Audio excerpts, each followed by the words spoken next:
I stood in my kitchen, coffee growing cold in my hands, staring at my phone's bright screen. Instagram stories flashed by, balloons, smiling faces, custom t-shirts with Diana's 60th celebration printed in gold. My mother's birthday party was in full swing, and I wasn't there. Not because I couldn't make it, but because I wasn't invited. 45 people packed into our family home. Cousins I hadn't seen in years, aunts, uncles, even my mother's old college roommate. Everyone was there. Everyone except me. My sister Emma's voice carried through a video clip, "Mom, make a wish."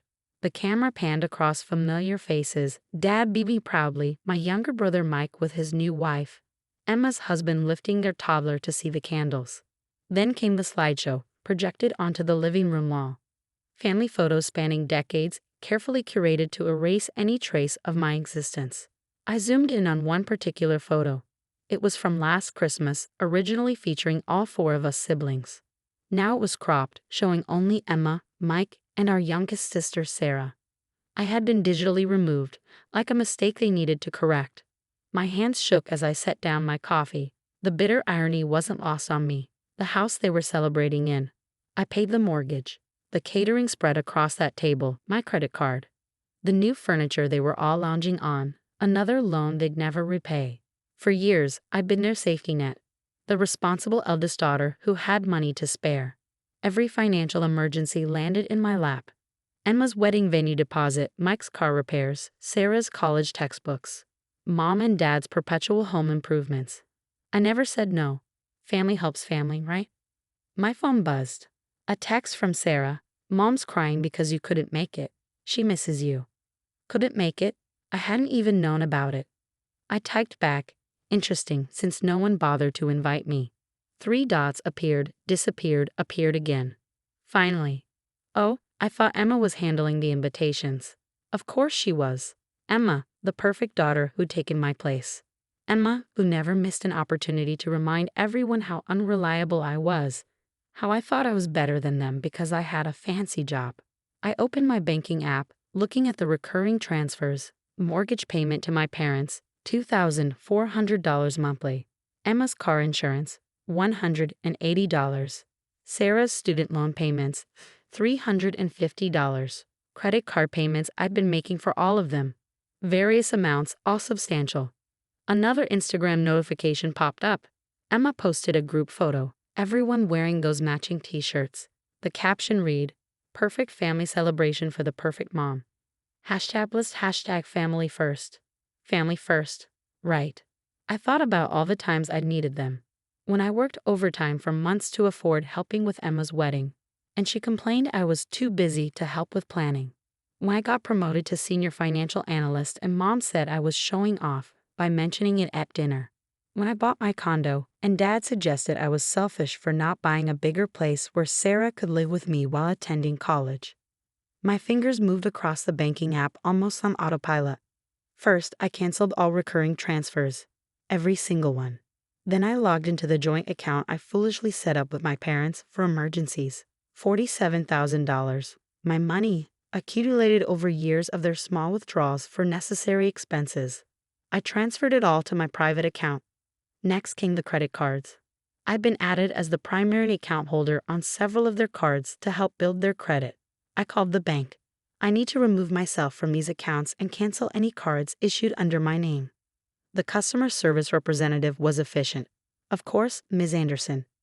I should warn you that this will likely result in the accounts being closed due to insufficient credit history of the other cardholders." I understand. My hands weren't shaking anymore.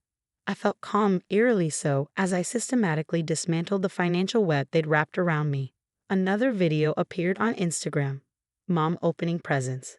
"Look what Emma got me." She held up an expensive designer handbag, the same one I'd mentioned buying for her birthday 3 months ago.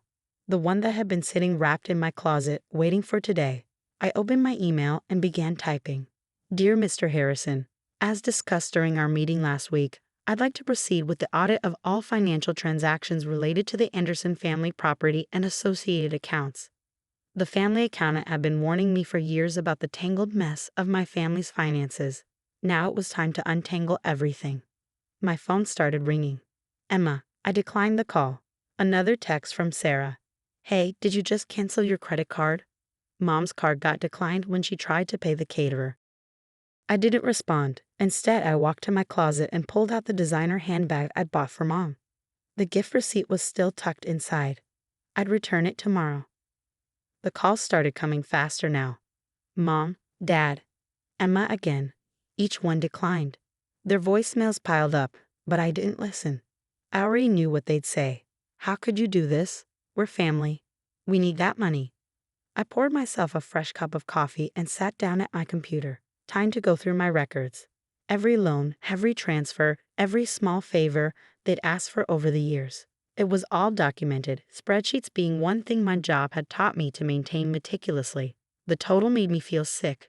$342,876.42 over the past 5 years alone. Down payments, car loans, credit card bills, home repairs, vacations they couldn't afford but took anyway. All of a smile to my face and erased me from family photos. My phone buzzed with a text from Mike. Whatever Emma did, don't take it out on Mom. It's her birthday. I laughed out loud at that. Of course they'd assume this was about Emma. It was never about their actions, always about my reactions. I typed back, check Mom's photo album. Count how many pictures I'm in. Then check your own bank statements. Count how many times my name appears. Let me know which number is bigger. He didn't respond. The doorbell rang. I checked my security camera. Emma stood there, still wearing her Diana's 6th celebration t-shirt, her face red with either anger or exertion from climbing 3 flights of stairs to my condo. I didn't move to answer. She rang again, then started pounding on the door. I know you're in there. Her voice carried through the door. What is wrong with you? The caterer is threatening to call the police. Mom is crying. On her birthday. I turned up my music to drown her out and opened my email. Time to contact my lawyer. I needed to formally document everything before they tried to spin this their way. Emma's pounding continued for another 5 minutes before finally stopping. My phone showed missed calls from every member of my family, including aunts and uncles who hadn't spoken to me in months. A new email popped up from the family accountant. Review of financial records as requested. Initial findings suggest significant unauthorized use of your personal accounts and potential identity fraud in several loan applications. Do you want to proceed with full investigation? I clicked reply. Yes. Proceed with everything. My sister Sarah sent another text. Mom and Dad are freaking out about the mortgage payment. They're saying you canceled it. There must be some mistake. I responded this time, no mistake. Check the deed to the house. See whose name is actually on it. That was another thing they'd conveniently forgotten. 3 years ago, when they were about to lose the house to foreclosure, I hadn't just paid the back payments, I'd bought the house outright. They'd been paying me rent disguised as a mortgage, less than half of what the market rate would be. My phone started ringing again. This time it was my father's brother, Uncle Pete. I answered, curious what angle they were trying now. What's this I hear about you ruining your mother's birthday? His voice was thick with accusation. Interesting. This is the first time you've called me in 2 years, and that's your opening line. Don't get smart with me, young lady. Your mother is crying. The caterer is threatening to call the police. Emma says you're not answering anyone's calls. What kind of daughter are you? The kind who wasn't invited to her own mother's birthday party. There was a pause. What? Check the photos, Uncle Pete. Check the invitation list. Ask them why they pretended I couldn't make it instead of admitting they didn't want me there. I'm sure there's been some mistake. Yes, there has been. Mine. For letting them use me while pretending I don't exist. Tell them they have 30 days to refinance the house in their own names or I'm selling it. I hung up before he could respond. A new email arrived from Mom this time. The subject line read, "Please don't do this to us." I opened it. How could you embarrass us like this? Everyone is asking questions. The caterer left with half the food still in her truck. Emma had to put the rest on her credit card. Is this because we didn't invite you? We thought you'd be too busy with your important job to come to a simple family party. You always act like you're too good for us anyway. Please turn the cards back on. We'll include you in the next family event. Promise. Love, Mom. Not an apology, not even an acknowledgement of what they'd done. Just manipulation wrapped in guilt, served with a side of passive-aggressive jabs. I clicked reply. Dear Mom, attached, please find records of every loan and payment I've made on your behalf over the past 5 years. Photos of the original party invitation list showing my name specifically crossed out.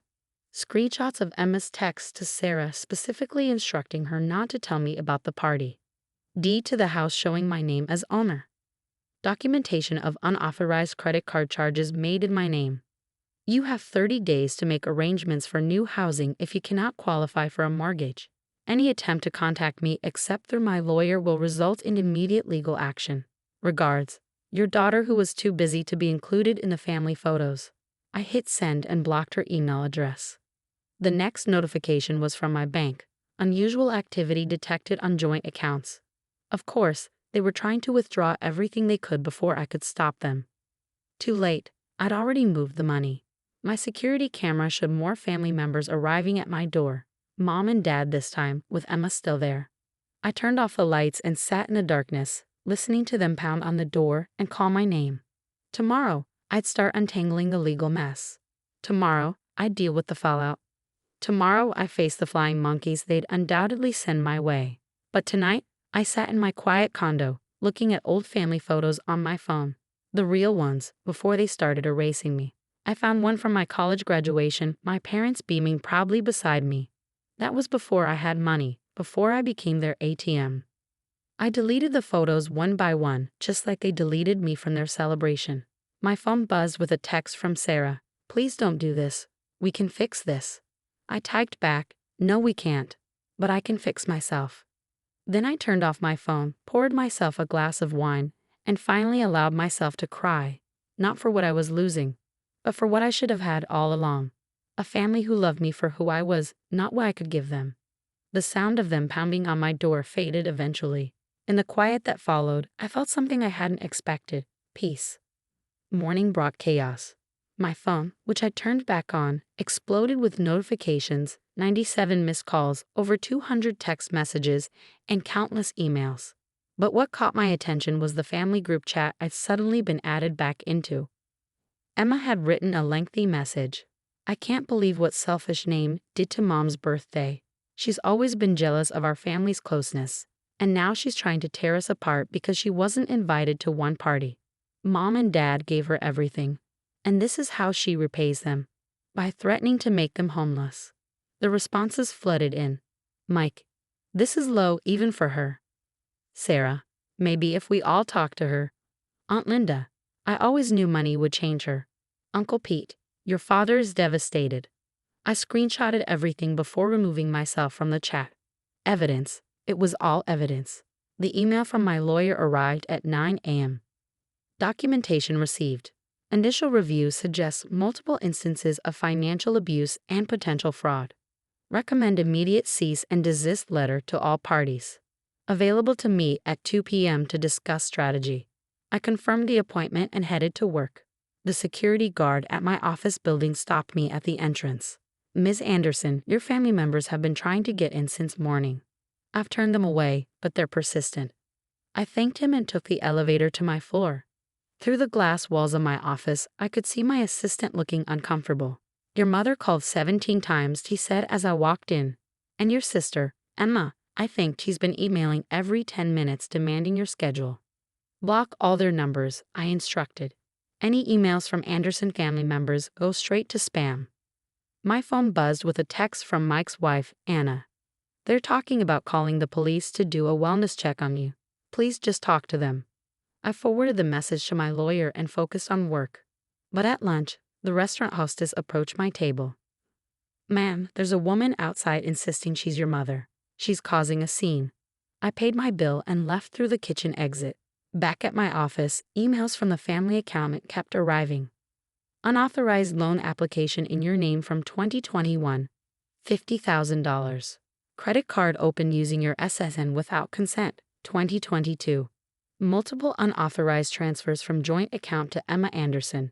Total $67,000. Each revelation strengthened my resolve. Years of financial abuse wrapped in the pretty package of family obligation. At 2 p.m., I sat in my lawyer's office, watching her face as she reviewed the documents. This is extensive, she said finally. They've basically been using you as their private bank, often without your direct knowledge. The unauthorized loans alone. I want it all to stop, I said firmly. The house, the accounts, everything. She nodded. We'll start with a cease and desist letter, then a formal eviction notice for the house. Given the evidence of fraud, we could pursue criminal charges. Not yet, I decided. Let's see how they respond first. By evening, the cease and desist letters had been delivered.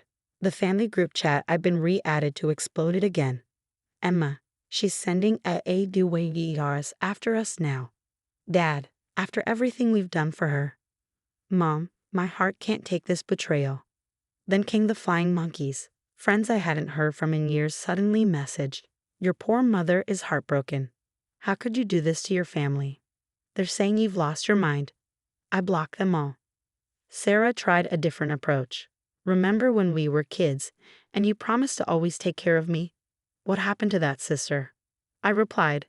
She grew up and realized that taking care of you doesn't mean letting you take advantage of her. The security camera alert showed more family members at my door. This time they'd brought reinforcements, family friends, church members, even my mother's therapist. We're here to help you understand the pain you're causing, the therapist called through the door. Your family is worried about your mental state. I recorded everything. More evidence of harassment. My phone rang, a number I didn't recognize. Against my better judgment, I answered. Hello. Your mother is in the hospital, Emma said. Her blood pressure spiked so high they're worried about a stroke. Are you happy now? I ended the call and immediately emailed my lawyer. They're trying medical guilt trips now. What's our next move? She responded quickly. Document everything. If they continue showing up at your home or office, we'll file for harassment orders. A new email arrived from the family accountant, found additional discrepancies. Multiple insurance policies opened in your name, premiums paid from your accounts without authorization.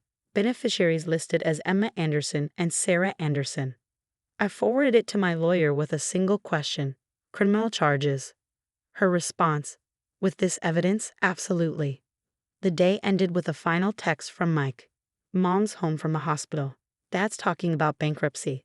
Sarah's crying because she might have to drop out of college. Emma's husband is threatening to leave her over the credit card debt. Is this what you wanted? I stared at the message for a long time before replying. What I wanted was to be treated like family, not an ATM. What I wanted was to be invited to my own mother's birthday. What I got was years of financial abuse and manipulation. You all made your choices. Now you get to live with them. Then I opened my laptop and began writing. Dear family, by now you've received the cease and desist letters. Here are your options. Repay everything you've taken from me with interest. Face criminal charges for fraud and financial abuse. Accept the consequences of your actions and leave me alone. You have 24 hours to decide. The sister/daughter you erase from your photos. I hit send and turned off my phone.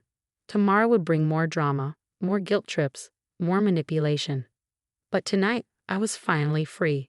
The photos they deleted from the birthday slideshow sat in my recycling bin. I clicked permanently delete and watched them disappear. Just like they'd made me disappear. But this time, it was my choice. The 24-hour deadline hit like a bomb. My inbox flooded with individual responses, each one more desperate than the last. Mom, we can't possibly repay that much. You're destroying this family. Dad, I raised you better than this. No daughter should treat your parents this way. Emma, my husband left last night. He said he can't trust me after finding out about the credit cards. This is all your fault. Sarah, please, I'll have to drop out. They can't afford my tuition without you. Mike, you've made your point. Can we talk about this like adults?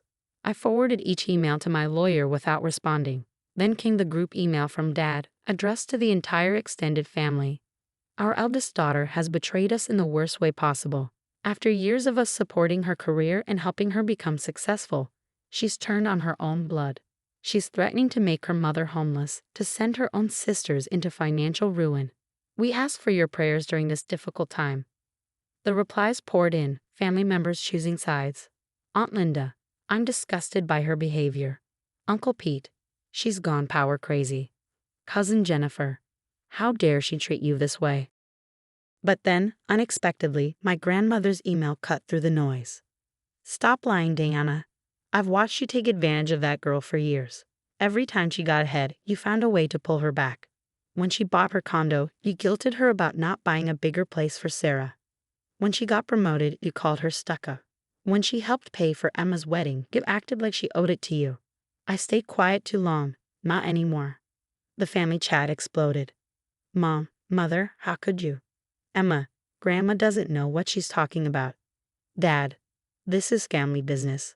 Grandma wasn't finished. I have copies of checks she wrote for all of you. Dates, amounts, everything. Should I share those too? Silence fell in the chat. Then my phone rang. Grandma's number. I answered. I should have spoken up sooner, she said without preamble. I watched them drain you dry for years. When they didn't invite you to the party, I almost called you myself. But I thought it wasn't my place. Why now? I asked. Because I read their emails. They're not sorry for what they did. They're sorry they got caught. There's a difference. After we hung up, I checked my security camera. The usual crowd was gathering outside my door, but this time something was different. A police car pulled up. Through my camera's microphone, I heard Emma's voice. She's mentally unstable. We're worried she might hurt herself. She's acting completely irrational. I called my lawyer immediately. Within minutes, she emailed the police department documentation of the ongoing harassment, including recordings from my security camera. The police left without knocking on my door. Another manipulation tactic failed. My phone buzzed with a text from Sarah. I found out what they did with my student loans. The ones you thought you were paying? They took out extra in your name. Use the money for Emma's wedding. I'm so sorry. I didn't know. Finally, someone telling the truth. I replied, meet me tomorrow. Just you. We'll talk about your options. The response was immediate. They'll be angry if I see you alone. Are you an adult or not? Your choice. Hours passed. My email notification chimed. The family accountant. Complete audit finished. Total unauthorized transactions. $567,932.44. Multiple instances of identity theft identified. Recommend immediate legal action. I forwarded it to my lawyer with one word. Proceed. The cease and desist deadline was approaching. They had 6 hours left to respond. Instead of complying, they escalated. A new email from Mom, copied to every family member. Since our ungrateful daughter insists on destroying this family, I have no choice but to reveal the truth. She's always been troubled, jealous of her siblings' success. Her generosity was just a way to control us. When we tried to help her by excluding her from family events for her own good, she snapped. Everything she claims we stole was freely given. We have proof. I almost laughed. Their proof would be the emails where I'd agreed to help them after hours of guilt trips and manipulation. The texts where I'd offered money after they'd cried about losing their house or not being able to afford medicine. I typed my response. Dear Mom, attached are recordings of you admitting to opening credit cards in my name. Emma discussing how to hide unauthorized loans from me. Dad bragging about how easy it is to borrow from my accounts. Your conversation with the bank pretending to be me, still want to discuss proof. Your troubled daughter. The family chat erupted again. Emma, those recordings could be fake. Dad, you recorded private family conversations? Disgusting. Mom, how dare you spy on us? But their protests sounded hollow now. The truth was out, backed by evidence they couldn't deny. Sarah sent a private message. I'll meet you tomorrow. I want out of this mess. At least one person was waking up. The final hours of the deadline ticked away. Instead of choosing one of my offered options, they chose a fourth, denial and attack. Multiple social media posts appeared. Mom, please pray for our troubled daughter.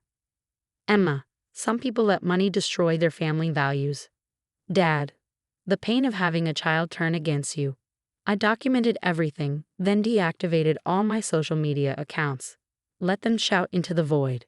As midnight approached, my lawyer sent one last email. Criminal charges prepared. Filing first thing tomorrow unless they comply. Last chance to reconsider. I replied, file everything. It's time they learned actions have consequences. The security camera showed my family finally leaving my doorstep, defeated for now. But I knew tomorrow would bring new battles. I opened my laptop and began typing. Dear Sarah, meet me at 10 a.m. at my lawyer's office. Bring your financial documents. If you're serious about getting out, I'll help, but this is your only chance. Your sister. Then I turned off my phone, made a cup of tea, and sat by my window. The night was quiet, but I knew it was just the calm before the storm. Tomorrow, everything would change. Criminal charges would be filed. The family's financial house of cards would finally collapse. And maybe, just maybe, one sister would choose truth over manipulation. I was ready for whatever came next. Because this time, I wasn't their ATM. I was their wake-up call. The morning of the criminal charges brought unexpected clarity. Sarah was waiting at my lawyer's office, pale but determined, clutching a folder of documents. They're panicking, she said as soon as I walked in. Dad's talking about fleeing to Mexico. Mom's already moved money from their accounts. Emma, she paused, Emma's telling everyone you're having a mental breakdown. My lawyer spread the new documents across her desk. Sarah's hands shook as she pointed to various papers. They used my name too. Student loans I never knew about, credit cards I never saw. They said it was all for my education, but it went to Emma. I finished. The pattern was familiar. The criminal complaint was filed by noon. By 12:30, my phone exploded with notifications. The family had received the official notice. Mom's text came first. How could you do this to your own parents? They'll arrest us. Then Dad. No daughter of mine would send her parents to jail. You're dead to us. Emma's was the most dramatic. My children will never know they had an aunt. You're destroying lives. But something had shifted. The extended family's responses weren't what they expected. Aunt Linda, Diana, how could you steal from your own daughter? Uncle Pete, brother, what have you done? Cousin Jennifer, this is criminal. I can't support this. The facade was cracking. I sat with Sarah in my condo that evening, watching the chaos unfold. She'd chosen to stay with me after showing her own evidence to the police. They're being arrested tomorrow, she whispered, staring at her phone. Mom, Dad, and Emma. All of them. I nodded, feeling strangely empty. They had choices, multiple chances to make this right. I keep thinking about that birthday party, Sarah continued. When they were editing you out of the photos, Mom said it was because you didn't fit the family image anymore.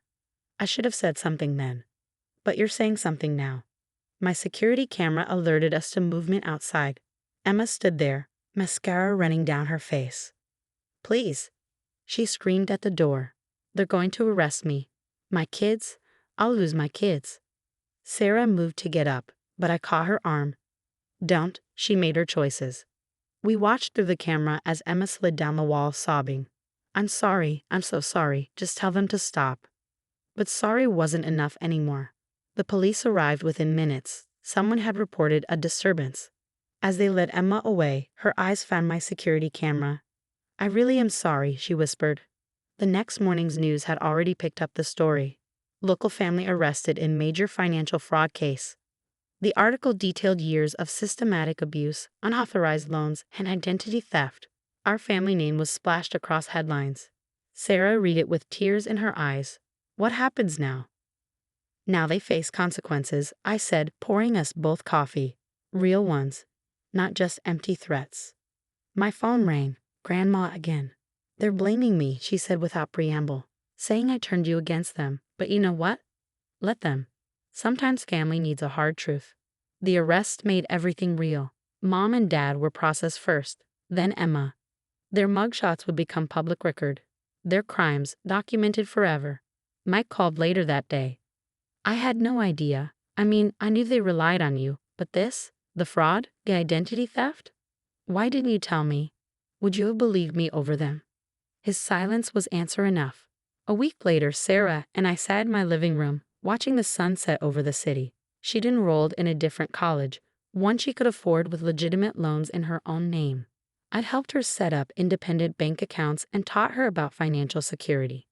They're saying they did it all for family, she said, scrolling through messages from relatives. That everything they took was to keep the family together. I showed her my latest email from the prosecutor's office. Multiple charges filed.